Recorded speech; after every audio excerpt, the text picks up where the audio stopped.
Left 4 Dead 2 might be the best cinematic game ever. It takes influence from the movies without being a movie. The campaigns, which each get these cool movie posters, the campaigns, they're structured around cinematic set pieces. They're actually fun to play.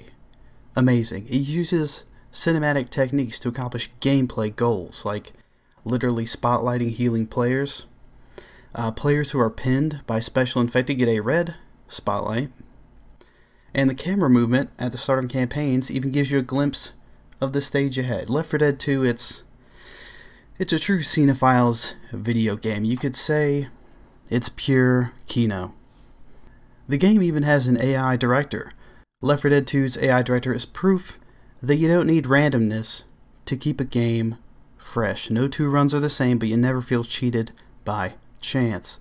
The director's main function is to spawn enemies, and in doing so it takes into account the state of these survivors. If they're getting destroyed, they can expect a respite ahead. If they've been breezing through the stage, easy peasy, they can expect more resistance ahead. The director also chooses which healing items spawn in, and it can control the weather, and it can change the map, the layout of the map, to give skilled survivors a longer route to the finish.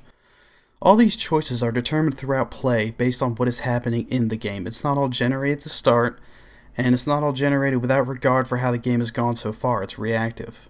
The best part of the game, though, has got to be the enemy design, the special infected especially.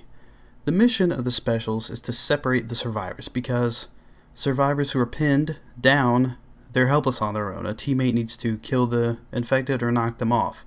So at this point, most of the special infected focus on moving the survivors around, usually away from the other survivors, to separate them. Now the smoker can pull stragglers in a straight line from long range as long as he has a clean line of sight. The charger is sort of a counterpart. He pushes, though, instead of pulling. So unless you want to push the survivors forward toward their goal, you need to attack them head on and push them back.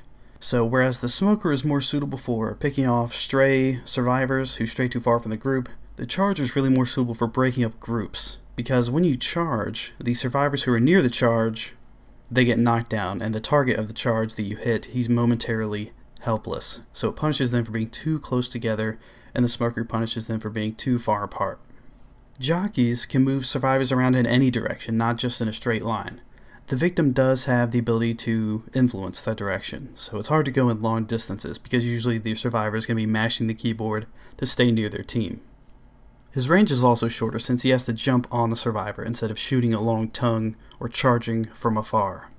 Aside from just separating them from the group, there are a lot of other ways to move the survivors around and cause trouble. You can bump them into a car with an alarm to alert the horde.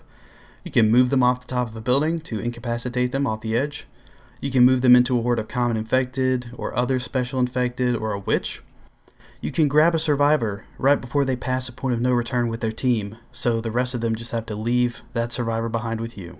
Now the hunter cannot move survivors around, but like the charger, it's good against clumped up survivors.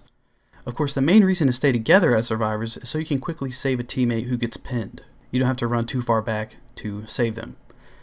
But as a hunter, if you land on a survivor from a sufficient distance, usually meaning from a height, you get a significant chunk of free damage just from landing on them, even if you get killed immediately after by his nearby teammates. You also briefly stagger nearby survivors when landing from on high, so you'll probably get some more damage in anyway. The boomer and the spitter are complements to the rest of the specials. They cannot pin survivors. The spitter is a zoner, and it does everything you would expect a zoner to do. She can block advancement, retreat, item pickups, she can block an incapacitated survivor from being revived, and so on. The boomer attracts common infected to anyone he vomits on or explodes near, and he also obscures the survivor's vision. So if you get boomed on and you're sitting in a corner shoving infected away to protect yourself until your vision is restored, you can easily miss your teammates being pinned by other specials. Even if you hear them being thrashed by a hunter, for example, it can be hard to tell where they are, so you may be fumbling around in the dark shoving at the sound hoping to save your teammate, which of course leaves you more vulnerable compared to just sitting in a corner and defending yourself. The specials are also different in how they demand survivors avoid their ability. Smokers and jockeys make you want to round corners together as a group so that the last person around can be saved quickly if they get grabbed by the smoker or jockey. Chargers, boomers, and spitters, on the other hand, make you want to round corners separately with a little distance, so you don't all get caught up in a charge or a boom or a spit. Now, hunters make you want to circle strafe, which means you have to sort of linger in an area for just a little longer than you'd like. Boomers and spitters need to be shoved away before being killed, whereas shoving does nothing at all to chargers. And if you shove a jockey, it'll work, but sometimes they can quickly scurry away before you can actually get to them. So, to me, it's usually preferable to shoot a jockey rather than shove him. So in addition to the charger, he is someone that you don't necessarily want to shove, whereas boomers and spitters certainly you want to shove before shooting. Not only are the enemies distinct in their abilities, but they're also aesthetically distinct. They've all got unique silhouettes, music cues, and sound effects. The smoker emits green spores, and the spitter leaves a trail of neon spit wherever she walks. Gross. All these enemy designs have their own niche. They all do something unique. They're better or worse in certain situations and in different combinations. Their abilities synergize with each other too.